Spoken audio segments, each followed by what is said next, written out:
بسم اللہ الرحمن الرحیم۔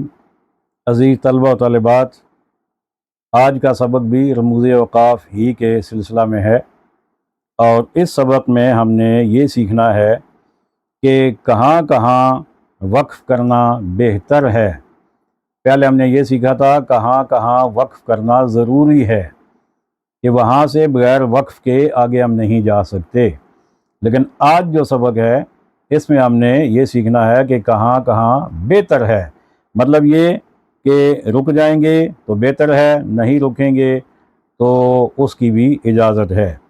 اب آئیے، اس میں واو، قاف اور فا وقف کہیں کہیں لکھا ہوتا ہے، تو اس کا مطلب ہوتا ہے کہ ٹھہر جاؤ، رک جاؤ، تو یہاں بھی رکنا بہتر ہے۔ اس کے بعد کچھ علامات ہیں جو حاشیے پہ باہر مارجن لائن پہ لکھی ہوتی ہیں، تو اس میں وقف النبی یعنی نبی صلی اللہ علیہ وسلم کا وقف، وقف غفران، غفران کا وقف، وقف منزل، منزل کا وقف، وقف جبریل، جبریل کا وقف۔ تو یہ وہ علامات ہیں جو باہر حاشیے پہ لکھی ہوتی ہیں، تو ان علامات پر رک جانا بہتر ہے۔